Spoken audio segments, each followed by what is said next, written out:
Welcome to the Skeptic Zone, the podcast from Australia for science and reason.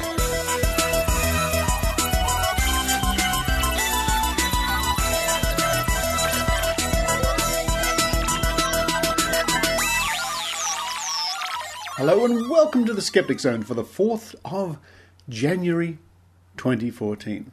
Oh my goodness me, the Skeptic Zone has now been heard in 2008, 2009, 2010, 2011, 2012, 2013, 2014. 7 different years. How ridiculous is that?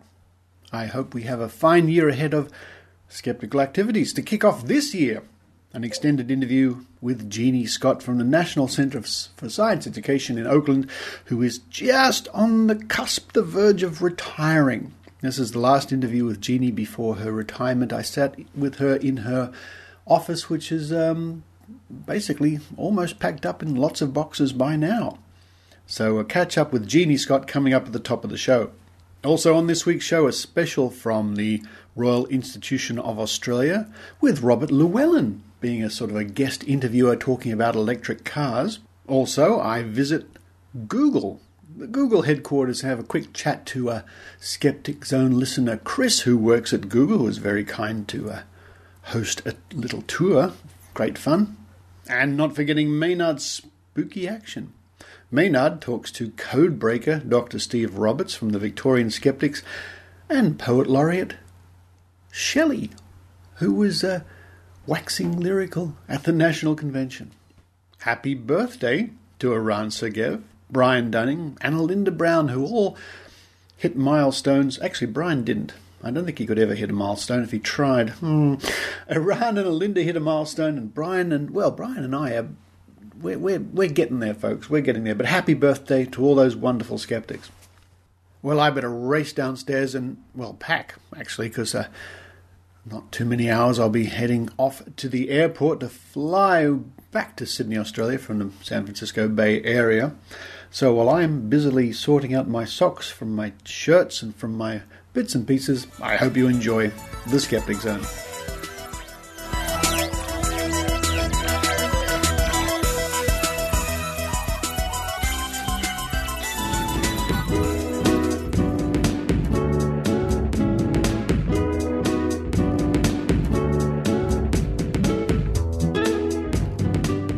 The office of the National Centre for Science Education one last time, Eugenie Scott.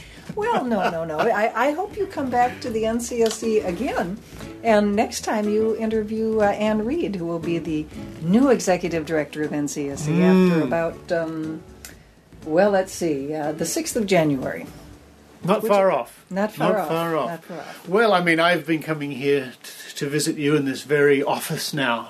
I guess it must be 10 years. At least, yeah. Yeah. There is a photograph of you and I just over past that window out there when all the skulls were there. Right. And I was looking at it the other day and I forgot to note the year, but I can tell you my hair's a lot darker in that photograph. I have fewer wrinkles.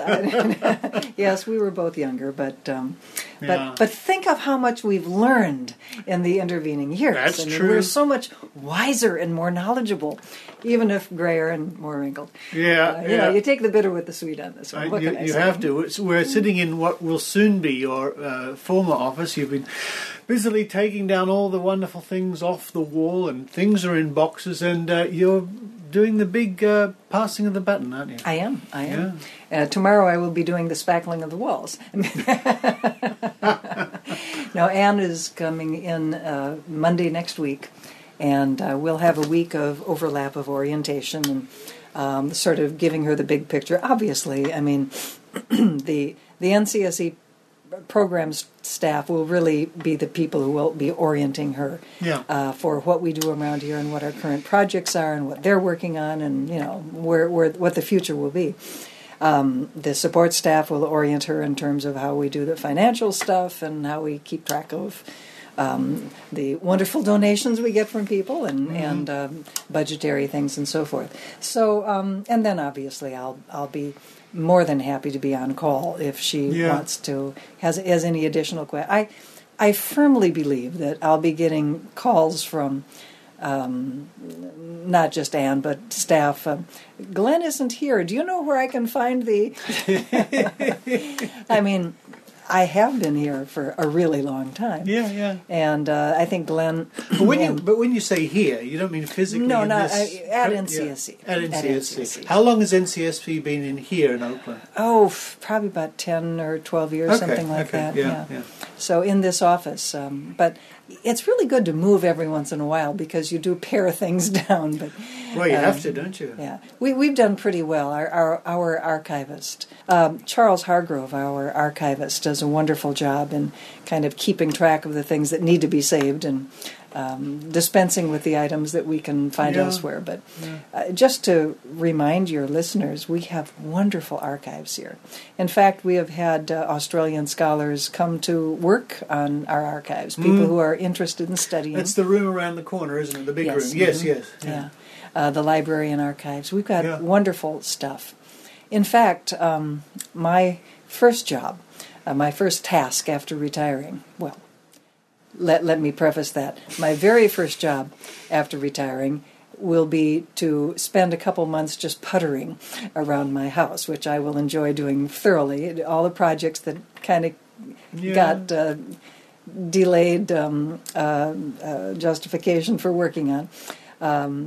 But after a couple of months, after Anne settles in and the new routines get developed, which is always necessary in any major transition like this, I plan to come back and work in the archives. Yep. And the first thing I'm going to do, the first thing I would like to do, is to write the really definitive history of NCSC.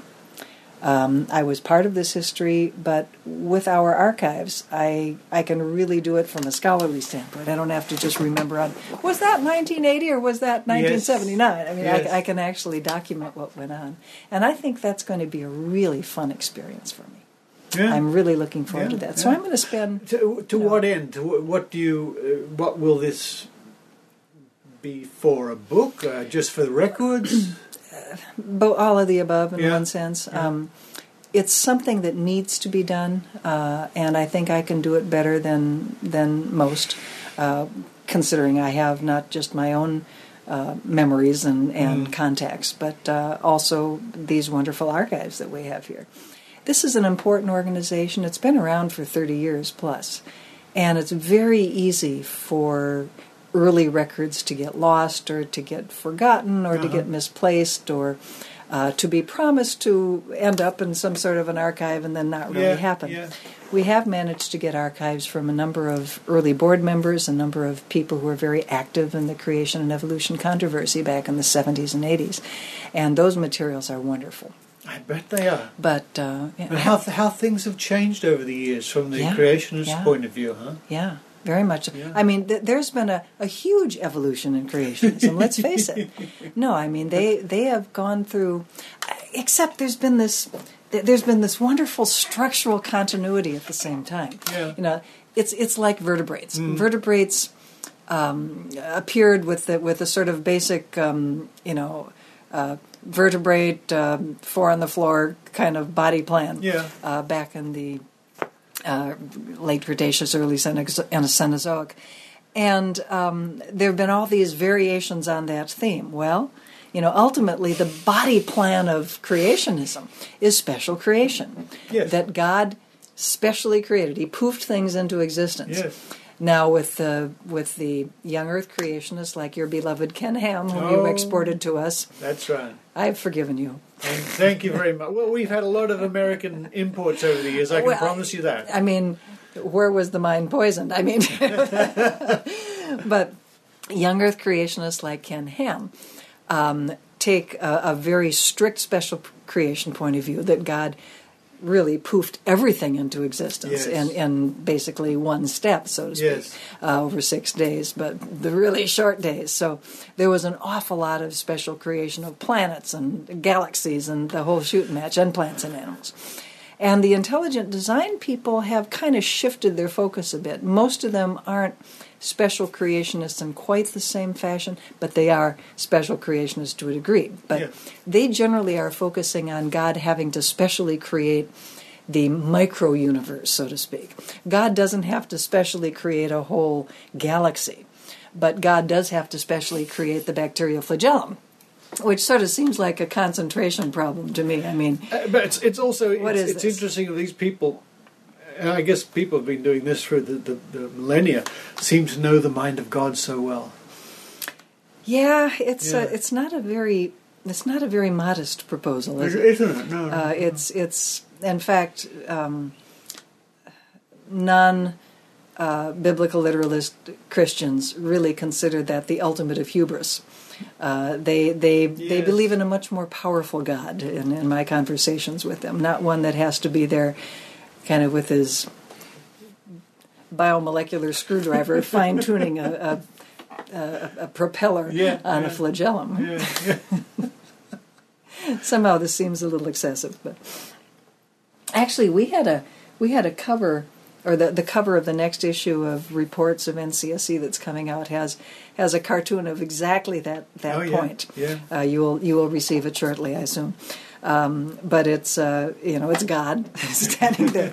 You may be standing on a cloud, I'm not too sure. But he's saying something like, "Oh yes, I created 100 billion galaxies by natural causes, but I had to specially create the bacteria flagellums." That's right. What can I say? What are you going to miss? I mean, you're going to be my colleagues. Your colleagues. I mean, you're going to have fun doing your chores at home, but you're going I'm a little known fact. I really am a homebody. I really like cooking meals for people. I like. I can vouch for that. I like gardening. Yeah. I like just making things work around the house, and I mean. You've met my husband. He's he's disabled. He's not really capable of doing a lot of the things that he previously did, so those have fallen to me. Yeah. And I've actually overcome a great deal of my fear of things like screwdrivers and electric drills and things like that, and I'm coping remarkably well. Yeah. But I'm a whole lot better with kitchen tools than with carpentry tools, trust me. But no, I'll miss not seeing these people every day. Right. Because that's been a real treat. I mean, I get up in the morning and I look forward to coming to work, mostly not just because the work is interesting, but because the people I work with are just so super. One of the things I think that you may miss or may not is that in your position you've certainly done a lot of traveling. My goodness me, you've been around the world and around this country many times. Is that for you still a treat, or is that a chore? The best thing about traveling is being there. I mean, it's the people that I meet, the people that I see. I have always been treated just wonderfully by my hosts. They always make much more fuss than needed. but I've always been greeted very warmly, and my ideas have been appreciated, and that's great. That's great. I'm still going to continue traveling. I'm still going to continue speaking. The difference is that I will be trying to pass, well, I have been trying for the last several years, really, to try to pass more invitations onto my staff, because they are very good. They should be recognized for their abilities. And also because, I still have some shelf life available to me for a while, but there will come a time when they're going to be much better versed in what's going on than I will, because they're here. It must happen. That's right. I guess it must happen. I'm okay with that. Yeah, I can see your point, because unless you're here on the front line, as it were, That's there right. are going to be news items and things that you just can't keep up with. And the flare-ups that we deal with, a lot of those never do see the light of day. I mean, obviously, I put too much into this organization to just abandon it. I'm obviously going to help out however I can to keep the organization strong and doing well. But a lot of the travel, a lot of the speaking that I've been doing on behalf of NCSC is going to diminish. Yeah. But I still have my interest in the skeptics. I'm still on a couple of boards that require me to travel. I've been fairly careful in not accepting some invitations to serve on boards and things, because I really do want to I want to kind of stand back for 6 months or so and say, okay, what do I want to do when I grow up? where do I go from here? And I think I will probably spend more time with the skeptics movements, because it in one sense it's kind of the root of most of what I've been doing. I guess so. I guess it's a strange public understanding of science. Yeah, because it's everything. Sometimes it can feel a little overwhelming. Mm-hmm. We have an interesting list on the Australian Skeptics website of things we're skeptical of, and it's extensive, and you can't know it all, and you can't specialize in and I have specialized really in one area. Yes. And I'm pretty good at it. Other people also are very good at this area. But it's not that I'm going to suddenly become a Bigfoot specialist or something like that. What I really want to do... Oh, I hope not. Actually, Bigfoot's quite... I'm a physical anthropologist. Of course I'm going to love Bigfoot. Can't turn loose. But it's really the public understanding of science. It's really helping people understand science as a way of knowing, why it is such a unique and valuable way of knowing, and quite frankly, why it is not a philosophy of life. Yeah. I'm also a humanist, and I may, after a while, I may be speaking more about some of my personal views. Mm-hmm. I have avoided that as the director of NCSC because it's confusing to people. There's been enough confusion already with the fact that we deal with evolution, and the assumption on some by some parties that therefore we must therefore be a bunch of atheists, and and so I've had to work very hard at combating that, and it's a constant struggle that will continue. And of course, it's nonsense, because we are not officially any kind of ideologically based organization, except one that, has the ideology that people should know science. But I don't think that's going to be too objectionable by anyone. Well, I hope not. No, I mean, our members are people who are believers and who are not believers, and people who don't care. Our staff consists of people who are believers, people who are not believers, and people who don't care. And as far as what we do here, we promote good science and good science education, evolution, and also the climate change issue.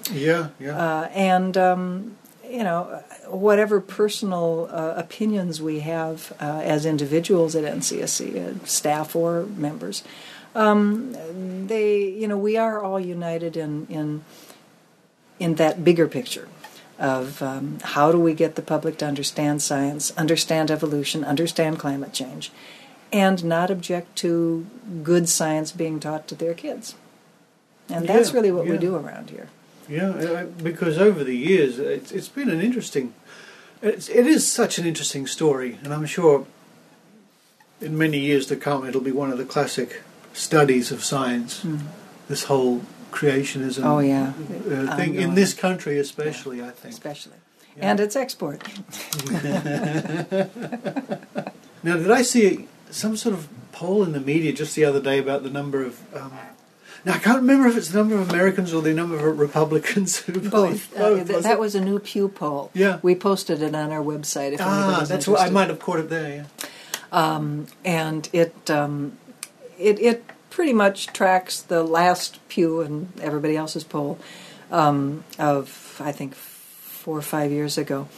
Americans have a high percentage of citizens who don't accept evolution, certainly.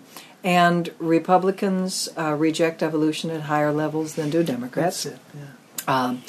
Mainstream Christians accept evolution at a much higher level than do conservative Christians. I mean, there's all sorts of these subdivisions, but overall, the percentages of Americans who reject evolution is surprisingly high. Still? Yeah. Still. Has it varied much over the years, or has it been more or less consistent? It's been pretty consistent. Yeah? It's been pretty... Wow. It goes up a little bit, goes down a little bit, kind of within the It's got amazing staying power, hasn't it? When you think about it, how as we progress through the years and science marches on, and it's all the things that are discovered about evolution every year. And yet, is it Is it that a lot of people, after all your experience, you must have an inkling, is it distasteful for a lot of people to think this? Part of the problem is the structure of religion in the U.S. A much higher degree of adherence to religion than in Europe, say. Australia is close, but you have a lower percentage of people who identify themselves as religious. But it's the structure more than anything else, not just the number, not just the percentage. America has a much more conservative kind of Christianity in general. I mean, a much higher proportion of American Christians are conservative Christians than you find elsewhere. Mm-hmm. After all, it was in this country that, with its entrepreneurial spirit, it goes to religions as well. Yeah. There's an awful lot of conservative religious denominations that were founded here, including the general fundamentalist strain of Christianity, but also charismatics of various kinds, Pentecostalists of various kinds, Jehovah's Witnesses. The list goes on. The list goes on and on and on. And those tend to be more biblically based, and that is the problem. We have a more conservative form of Christianity in the United States, but we also don't do that great a job in teaching evolution. And so, if evolution is just given kind of a little once-over or not spoken of at all, and the strength of evolution as the foundation for biology and geology, if that's not clearly communicated to students, and a high proportion of them come into the class already with the idea that there's something, if I accept evolution, I'm going to lose really big. Yes. It's not a surprise that you find not very many people accepting evolution. Interesting. There's that almost it's a blackmail in a way. Well, it's not just blackmail. I mean, it's the expectation that you would have, whatever your ideology. I mean, religion is a type of ideology. Politics is a type of ideology. Economics can be ideological as well. One thing we found with the climate change situation is that people who believe that if global warming is actually taking place, that means that the government is going to be given more power, there's going to be more centralization of government, it's going to impinge upon American individualism, and they have an ideological reason to reject climate change. Well, there's a huge, I've just been looking at the papers recently from Australia, and there's this huge debate, well, I guess it's a huge debate about some economic advisor coming in the papers and saying how climate change, that we've been held to ransom about it, and it's social ruin and economic ruin. Yeah. And you've heard about this trip to the Antarctic that was stuck in the ice. Yeah. And I was listening to some radio from back home, and the announcers crowing, saying, these foolish scientists went down there to check on climate change and it got frozen in the ice, Therefore, the ice age is coming more fool them. People really don't get it about the southern hemisphere, shall we say. There's two kinds of ice in the South Pole. There's the land ice and there's the sea ice. They don't behave the same. The land ice is melting like crazy. The sea ice is actually increasing slightly. And if you only focus on the sea ice and not on the reason why the sea ice is increasing, you're going to miss the point. And, of course, the anti-global warming people are doing precisely that. Yeah. But what's happening with the sea ice and the reason why it's building up is actually partly a result of the melting of the land ice, because the land ice is, of course, freshwater, and freshwater and saltwater have different densities, they mix differently, they have different temperatures, and you're getting that plus the currents and the winds in the polar region influence the building up, the stacking ice, the stacking up of the sea ice, and then that, of course, exposes more surface of the water, which then freezes and then gets blown up. And so it looks like the sea ice is actually building up, but actually the whole area is severely melting. I mean, the land ice, the big Antarctic ice sheets are melting very, very quickly. Not quite as fast as the polar ice cap, the North Pole, which is even more stunning in its changes. No, it's. I've read some of the same denialist giggling over. Well, it's so easy. For they them, got caught. It's so easy for them to do, Yeah. and it's irrelevant, but it's easy to do. It's like they've made this huge point, and these silly scientists, look, we've won. Right. They're so embarrassed down there. It's. I guess it's reflected. I mean, the two areas that the NCSC are involved with, crazy mirrors of each other in a way. Exactly. You know? Yeah. But that you're talking about the article or the news report that you heard about the climate change critic crowing about the scientist stuck in the ice. Spin is everything. You can take the same event, the same evidence, and you spin it according to whatever your ideological presupposition is there, and you can make political hay. This is, the actual science that undergirds all of these claims is actually very clear, and it's very alarming, actually, and it's not questionable. I was we're taping this in January of 2014, and in February of 2014, Bill Nye the Science Guy, who was a very popular entertainer here and science communicator, he used to have a kids show for many years. You probably can get it on various kinds of internet sources. Bill Nye the Science Guy, oh yeah. You're probably familiar with him as well. I met Bill a couple of years back at heaven knows where. He's a nice very guy. keen with skeptics activities, so he's been to a number of skeptics programs. I taught him the power balance tricks, actually. Oh, very good. If he ever does it, he should credit me. He should indeed. And this is something I learned from the Australians. But Bill is scheduled to debate our beloved Ken Ham. And that's going to take place in February as scheduled.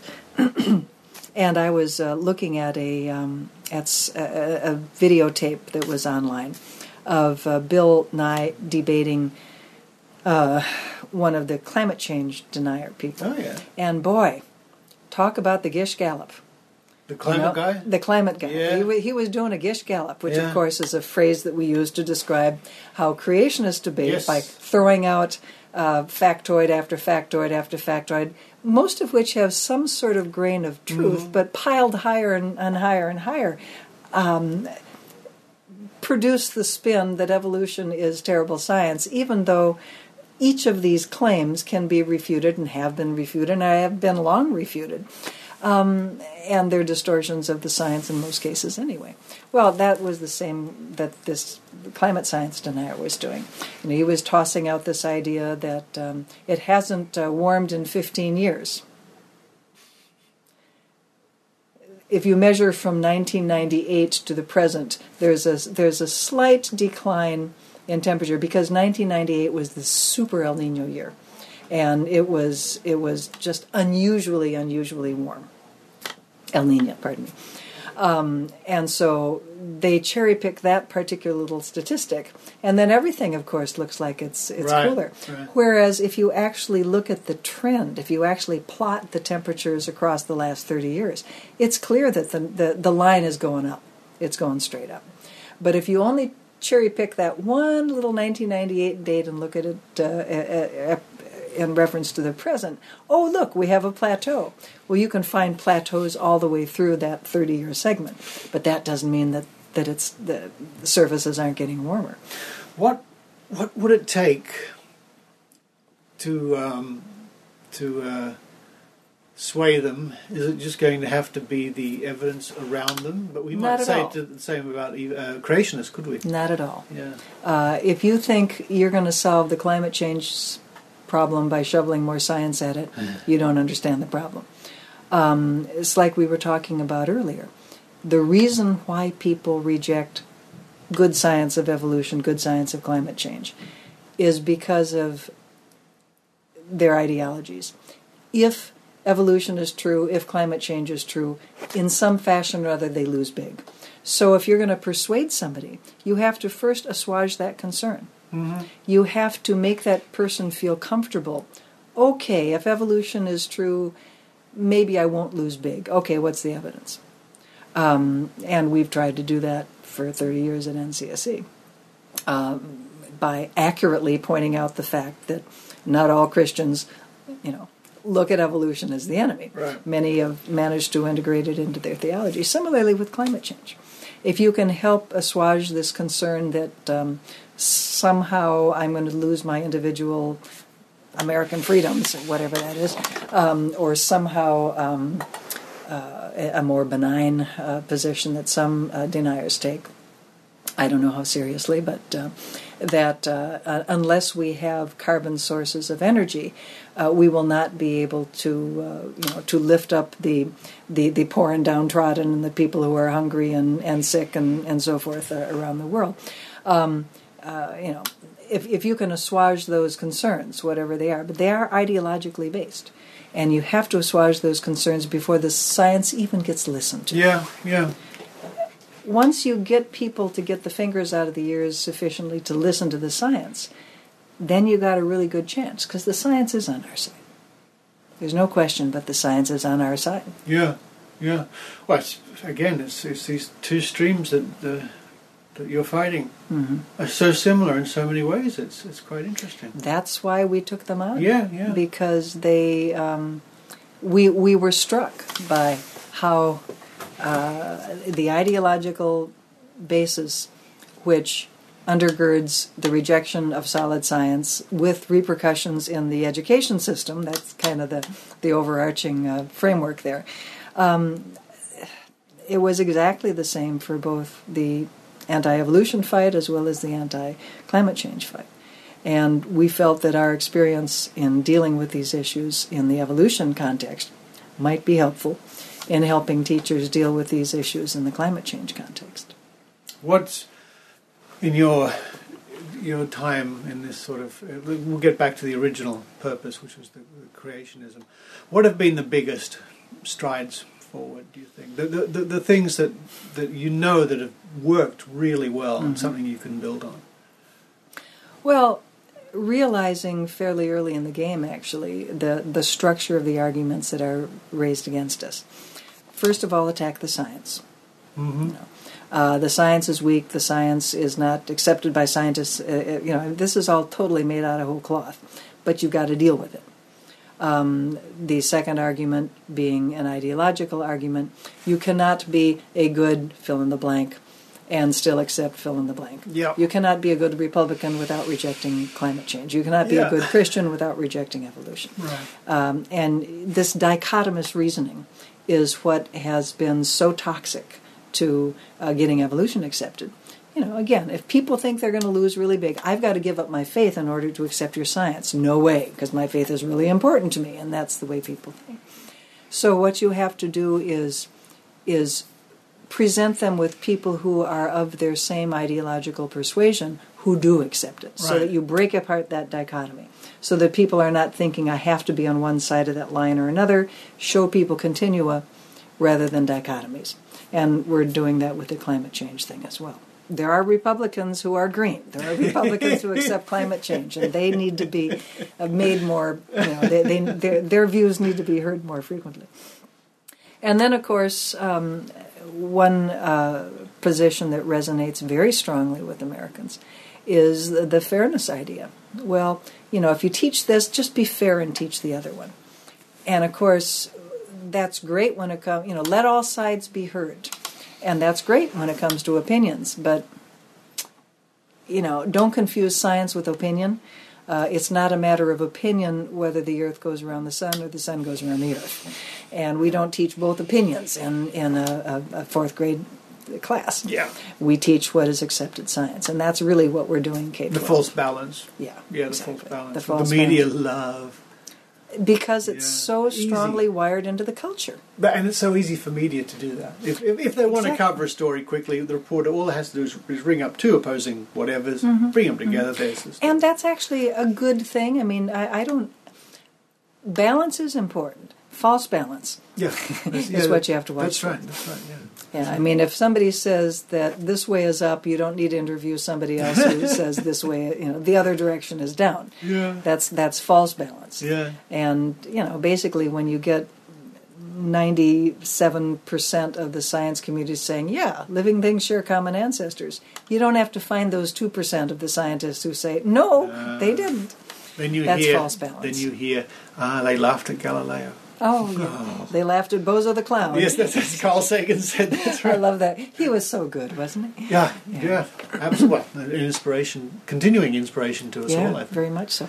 And isn't it wonderful that there's going to be a new Cosmos for a new generation? I've heard about it for a while now. I'm looking forward to seeing it. Yeah. Do you know when that goes out? I don't know when it's going to be released, but I will be looking at it with much interest. And, of course, I think what that will do also is maybe inspire people to blow off the old videotapes, as it were.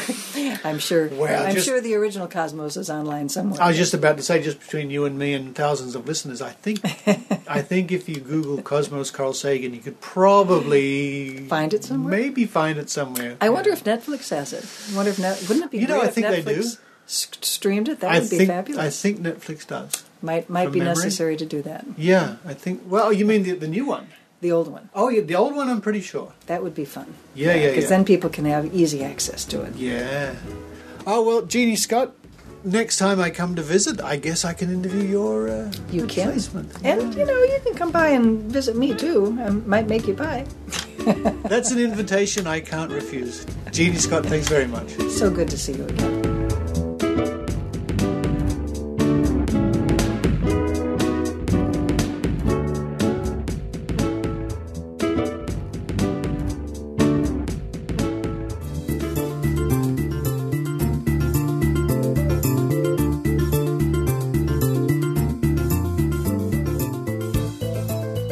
Well, here I am walking around the wonderful Google campus area, suburb, subdivision, whatever you'd like to call it, in California. I'm with Chris. Hello, Chris.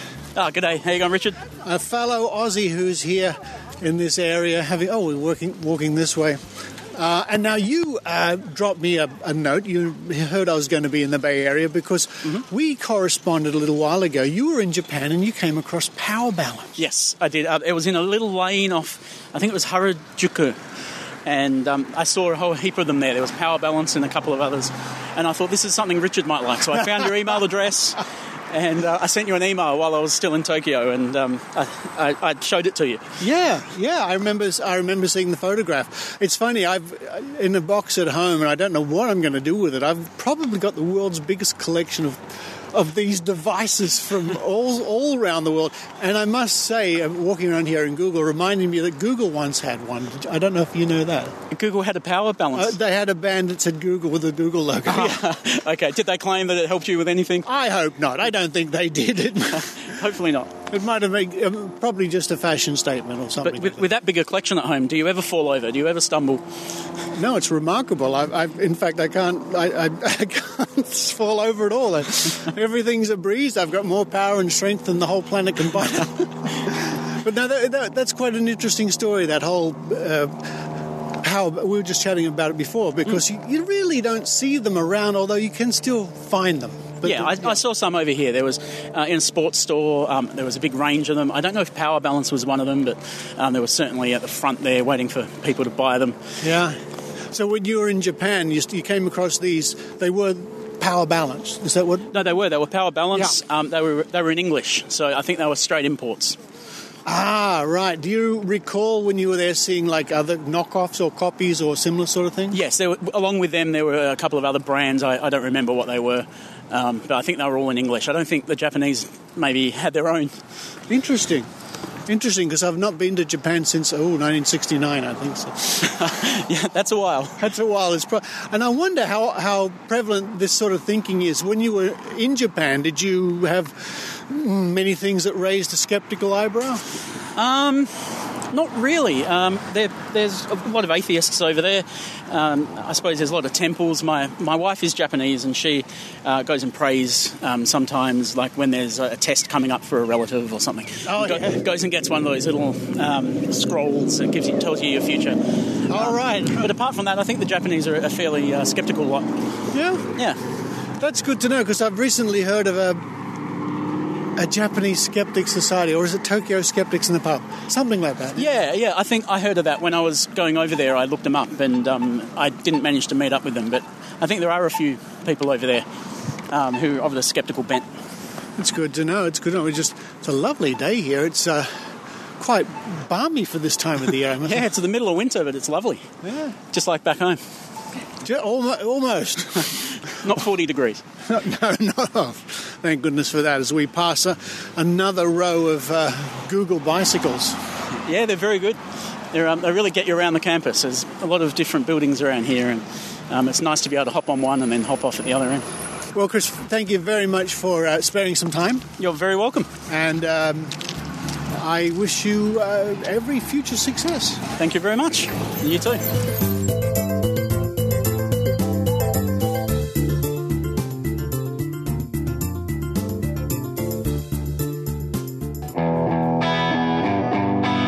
Hi, I'm Finn. And I'm Rebecca. And we're the Skepticons. Skepticons is an Irish podcast by the Dublin Skeptics Society. It takes a conversational, irreverent look at science, news and skeptical topics from an Irish perspective. You can find us at www.theskepticons.com.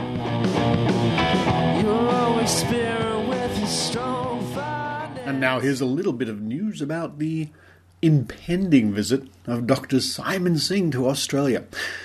Simon's going to be speaking around the country, including Sydney, on Saturday, the 11th of January at 5 p.m. at the Crown Hotel. The Simpsons and Their Mathematical Secrets. Simon Singh, best-selling author of Fermat's Last Theorem and The Code Book. That's a really good book, I tell you. The Code Book, it's fantastic. We'll discuss his latest book, The Simpsons and Their Mathematical Secrets. You can find out more by visiting the Australian Skeptics, Sydney Skeptics in the Pub meet-up. And not long after that, on the 17th of January at 4 p.m. at the Japan Theatre Questacon in Canberra, Simon will be also giving that talk, The Simpsons and Their Mathematical Secrets. And you can find out more about that visit by Googling Canberra Skeptics. Canberra Skeptics are also having a barbecue and a free screening of Flock of Dodos on Sunday the 19th of January from 1 to 3 o'clock. And that will also be at the Questacon. Google Canberra Skeptics for more information. Here's Maynard's spooky action at a distance. Of course, everyone's talking about conspiracies, but a conspiracy that I was calling for years, of course, and no one ever listened to me, was the fact that the NSA was spying on people. I even floated this one with Steve. How are you? Your cryptology is your thing, isn't it? It was, yeah. I've retired now, but I was a code breaker in my time, and in peacetime this was. But yeah, look. I remember I was saying to you, I had to be pretty sure that the NSA could crack any code anywhere, and you were saying that no matter how good you are, you can't always do that. No, most of the codes are not crackable. The people who design codes are even sharper than the people who crack them, so you can't crack the codes. So is the case that the NSA has got this by using backdoor means rather than brute force cracking? There's all sorts of ways of cheating, like you plant bugs in the code machines, or you bug the keyboard that people type on, or you rent a room upstairs, you rent the room above the embassy and listen for noises, people conversation. Everybody cheats all the time. This is the most bleeding obvious thing since the pyramids were built. Everybody spies on everybody else all the time, and you shouldn't get caught, but people do. And there's famous incidents of this sort of thing. The Russians crashed a submarine on the coast of Sweden in 1981, and what really annoyed the Swedes was it was a very old and scruffy submarine. and they wanted to be spied on by a more dignified submarine than that one. And what do you think is the simplest and most effective code you've heard of in all your years of cryptology? Oh, I'll have to kill you if I told you that. Because sometimes the simple ones are amazingly effective, aren't they? They are. The most simple ones are the most effective. If you make it more complicated, like a Baroque cathedral, you open up more chinks in it. There's got to be a good design, but actually, all modern commercial codes are pretty safe. RSA and triple DES are safe. AES is safe. The best code for you and I to talk with is a jargon code where you don't talk about cocaine, you talk about sugar or something. Oh, right. Have you got that packet of sugar from Colombia I sent you? Hang on a minute. Colombia isn't a sugar exporting nation. People say. Well, I didn't mean Colombia. I meant Afghanistan. No. Go back on that. Even worse. No, a jargon code where you just agree that words mean other words, and nobody can crack that if you do it well.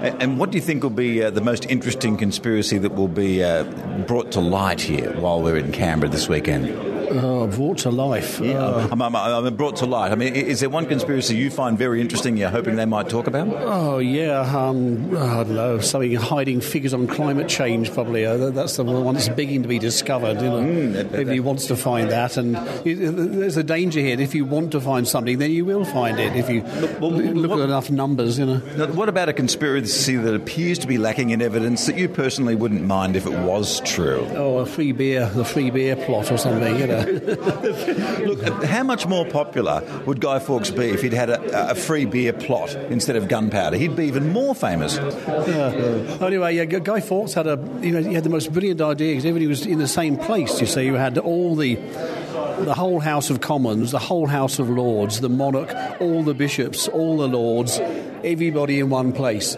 He just cried out for a bit of gunpowder and massacre the lot. He had the gunpowder and he didn't do it. And I bet you as he was being drawn and quartered, he probably wished, geez, maybe I should have gone early on that one. He should have gone the day before would have been really good, Look, have a good time here. And what sort of crowd will be? In what way is the Canberra convention got a different feel? This is a very good venue. It's inside CSIRO. It's built for education. It's got good facilities, good meeting room, good coffee, everything laid out, very accessible. Very bright and cheerful, and not at all like the sort of dreary lecture halls of my youth. University. No. So it's a lovely venue, and the people are vibrant. There's a lot of guys here from Melbourne and Sydney. The Melbourne ones are especially exciting people and confer a certain je ne sais quoi to the occasion. Myself, for example. There's lots of them all over the place. Look at you in your Melbourne fashionable shirt, lording it over us. That's right. Yeah, and the short trousers. It's sunny every year in Melbourne. It's sunny. Well, talking. Now, a lot of that goes on here at the National Skeptics Conference. It's just after afternoon tea on Saturday, and I'm here with the Poet Laureate. Now, what are we doing with the Poet Laureate with the skeptics? Art, poetry, science, they're not good bedfellows. In fact, it would be a threesome if there were three of them. Anyway, that's a bad metaphor. Hello. Hello.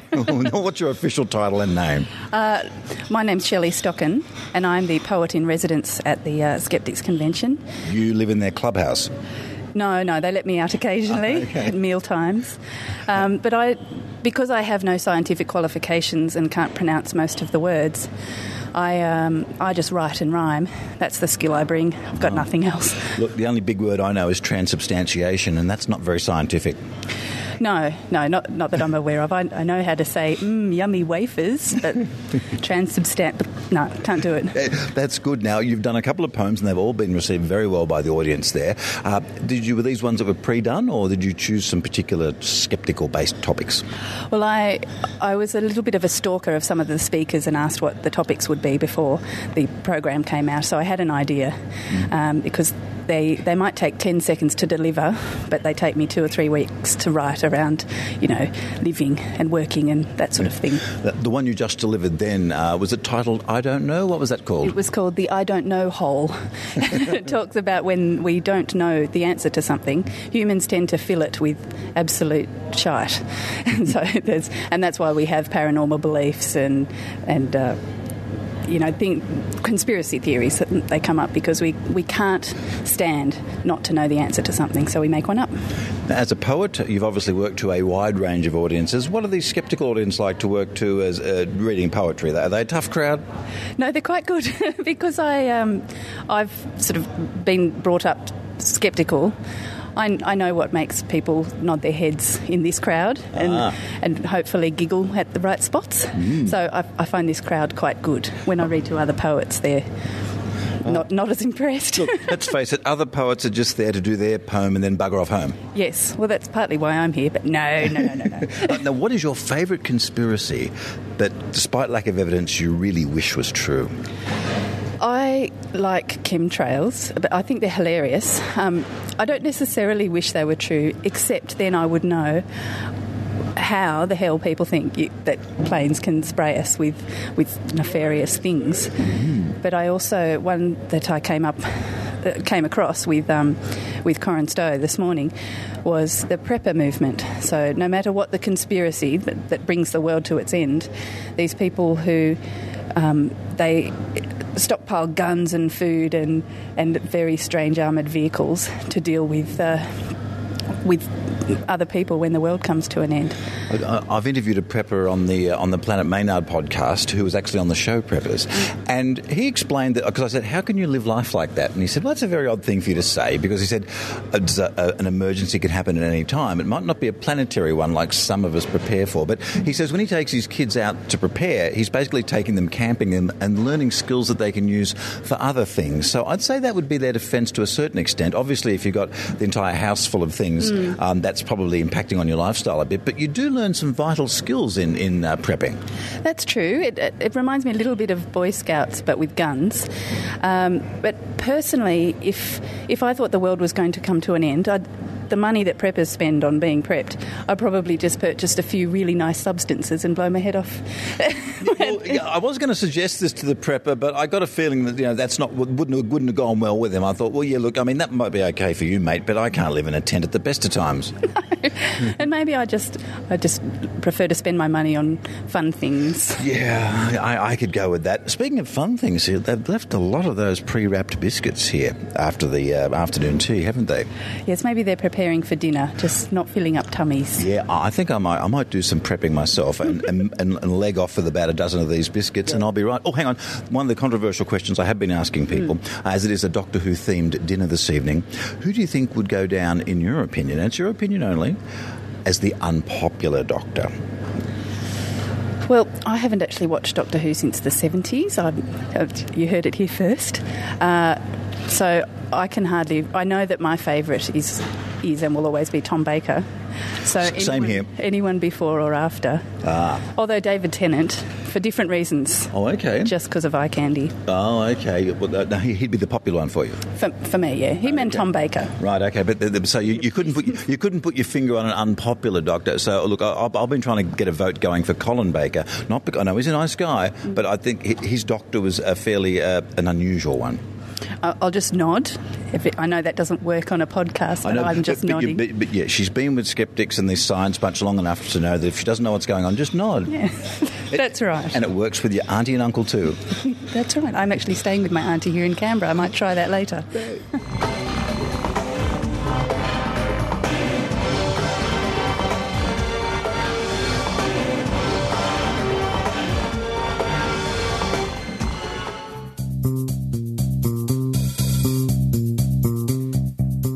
This is Jay Novella from the Skeptic's Guide to the Universe podcast. Did you know that there are thousands of skeptical reports, interviews, and investigations going back to 1981, free to download? Just visit www.skeptics.com.au. Click the publications link and enjoy almost every back issue of The Skeptic, the journal from Australian Skeptics. You can also subscribe online and get the latest digital or hard copy of this, the world's second oldest skeptical magazine. That's www.skeptics.com.au or just Google Australian Skeptics.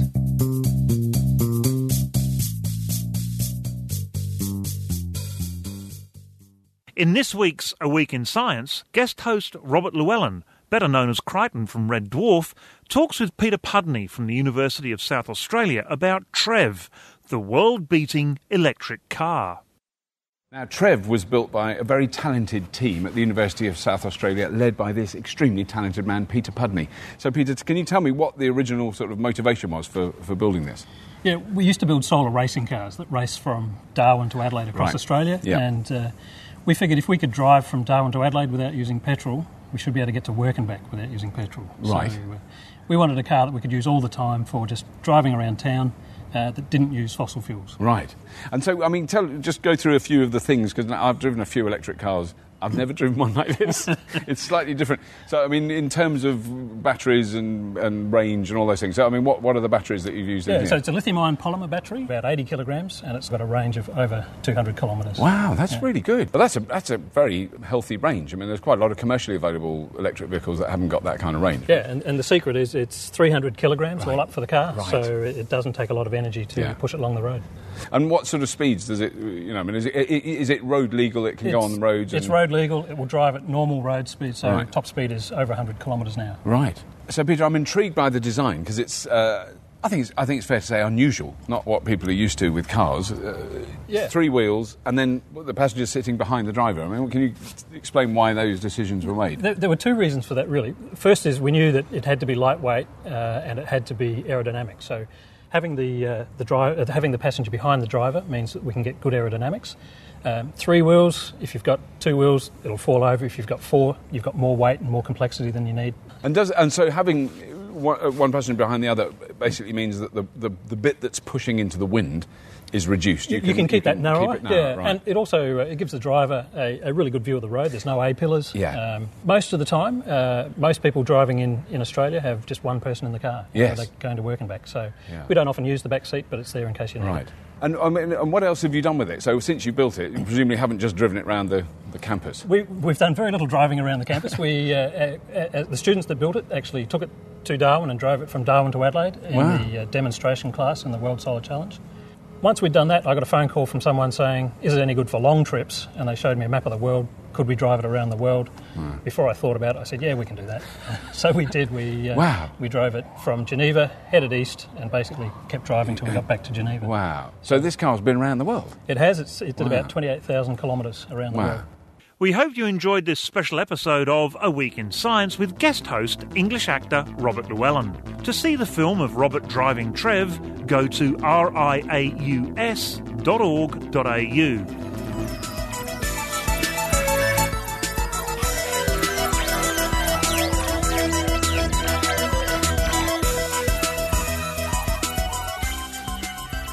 Thank you for listening to the Skeptic Zone, and don't forget Simon Singh visiting Australia, speaking here, there and everywhere.